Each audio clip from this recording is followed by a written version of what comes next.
কিভাবে সাফল্য অর্জন করবেন। আমি একটা পয়েন্ট আজকে উল্লেখ করে এই পয়েন্ট থেকে আলোচনার গুটিয়ে নিব ইনশাআল্লাহ। আমি জাস্ট একটা পয়েন্ট বলছি আপনাকে, সব কথা একদিনে বলা সম্ভব না। বিপদ দিয়ে আপনাকে অ্যালার্ম করা হয় আল্লাহর পক্ষ থেকে। আপনি চলতে পথে হোঁচট খান, আল্লাহ আপনাকে অ্যালার্ম দেন, ফিরে আসো। চলছেন বিপথে, আল্লাহ পাক অ্যালার্ম দেন, ফিরে আসো। আল্লাহ পাকের পক্ষ থেকে কিন্তু এগুলো আসে। আল্লাহ পাক আদম এবং হাওয়া আলাইহিস সালাম এবং আদম সন্তান সবাইকেই সৃষ্টি করেছেন, উদ্দেশ্য হচ্ছে আল্লাহ পাক আমাদেরকে জান্নাত দিতে চান। আল্লাহ পাক চান যে আমরা যেন জান্নাতে যাই। যদি আমরা জান্নাতে যেতে না পারি পরকালে, একটা কারণে যেতে পারবো না, অনলি একটা কারণ, সেটা হলো আমাদের নিজের দোষে। একটা কারণ, যারা জাহান্নামে যাবে মানুষ এবং জিনদের মধ্যে, নিঃসন্দেহে মহাবিশ্বে তারা ছাড়া জাহান্নামে যাওয়ার উপযুক্ত কেউ ছিল না। ও জাহান্নামে যাওয়ার উপযুক্ত ছিল বলেই আল্লাহ পাক তাকে জাহান্নামে পাঠাবেন। আর যারাই জান্নাতে যাবে প্রত্যেকেই শুধু আমলের বদৌলতে যাবে না, বরং আল্লাহ পাকের রহমতেই যাবে। কেউই তার আমল দিয়ে জান্নাতে যেতে পারবে না।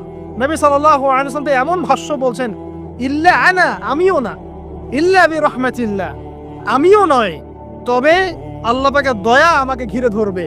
আল্লাহ পাকের রহমত যাদের উপরে বর্ষিত হবে তারাই জান্নাতে যাবে ইনশাআল্লাহ। কে আমল দিয়ে যেতে পারবে না। যত আমলই করি বলা যাবে না এই আমলের বদৌলতে জান্নাতে যেতে পারবো। আল্লাহ পাক দয়া না করলে হবে না। আল্লাহ পাক চান যে আদম সন্তান যেন জান্নাতেই যায়। এই কারণেই সৃষ্টি করা, এই কারণেই আপনার ওহীভিত্তিক গ্রন্থগুলো পাঠানো, এই কারণে নবী রাসূল পাঠানো, আলেম ওলামা সৃষ্টি করা, মানুষকে সতর্ক করা, হায়াত দেয়া, বারংবার জীবনে চলতে ফিরতে আপনাকে অ্যালার্ম করা হয়, আল্লাহর পথে ফিরে আসেন, আল্লাহর পথে ফিরে আসেন। অ্যালার্ম করা হয় না? বিপদ দিয়ে আপনাকে অ্যালার্ম করা হয় আল্লাহর পক্ষ থেকে। আপনি চলতে পথে হোঁচট খান, আল্লাহ আপনাকে অ্যালার্ম দেন, ফিরে আসো।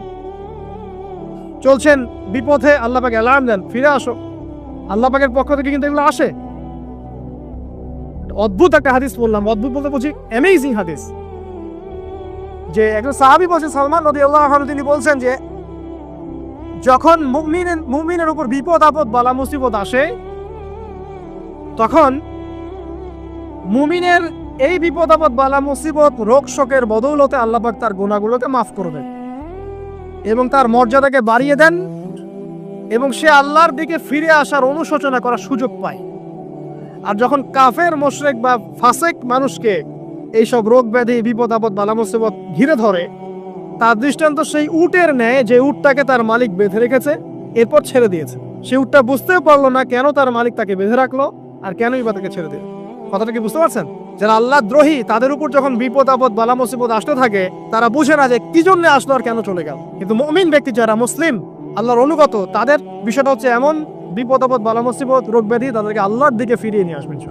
দেখুন, এই যে পৃথিবীতে নামিয়ে দেয়া, এরপর আল্লাহর পক্ষ থেকে ঐশী গ্রন্থগুলো পাঠানো, নবী রাসূল পাঠানো, আলেম ওলামা পাঠানো, আপনাকে হায়াত দেয়া, আপনাকে রিজিক দেয়া, এই শ্বাস নেওয়ার ক্ষমতা দেয়া, আপনাকে জ্ঞান বুদ্ধি দেয়া, বিবেক দেয়া, 3 বেলার খাবার, পোশাক, স্ত্রী সন্তান, কি দেয়নি আল্লাহ রাব্বুল আলামিন। এই যে সমস্ত নিয়ামতগুলো দেয়া, এগুলোর একটা উদ্দেশ্য, আপনি আমি যেন এটাকে উপলব্ধি করি যেগুলো আল্লাহর পক্ষ থেকে আসছে এবং আল্লাহর দিকে আমরা অভিমুখী হই, এছাড়া কোনো উদ্দেশ্য নেই।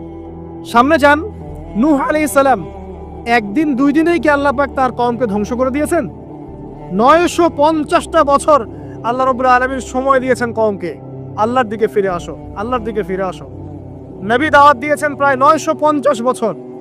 যখন তারা ফিরে আসে নাই, তারপরে আল্লাহ রাব্বুল আলামিন গজব দিয়ে ধ্বংস করেছে। কারণ আমি বলেছি একটা কথা, আল্লাহ পাক শুধু রহমানুর রহিমই নন, বরং তিনি কিন্তু কঠোর শাস্তিদাতা, শদীদুল ইকাবও বটে। সামনে আরো যান, ইব্রাহিম আলাইহিস সালাম, একা একটা মানুষ নমরুদের সাথে ফাইট করছেন, আগুনে ফেলেই দিল, সে আগুনকে আল্লাহ পাক ঠান্ডা করে ফেললেন। এটা কি আল্লাহ পাকের দয়া নয়?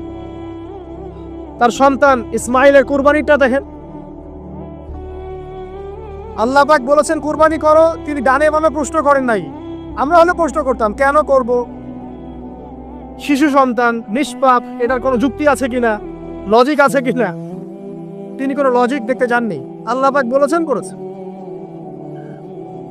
আল্লাহ রাব্বুল আলামিন তার এই ঘটনাটাকে তো সম্মানিত করলেনই, কিয়ামত পর্যন্ত কিন্তু এই ঘটনা মানুষ স্মরণ করবে।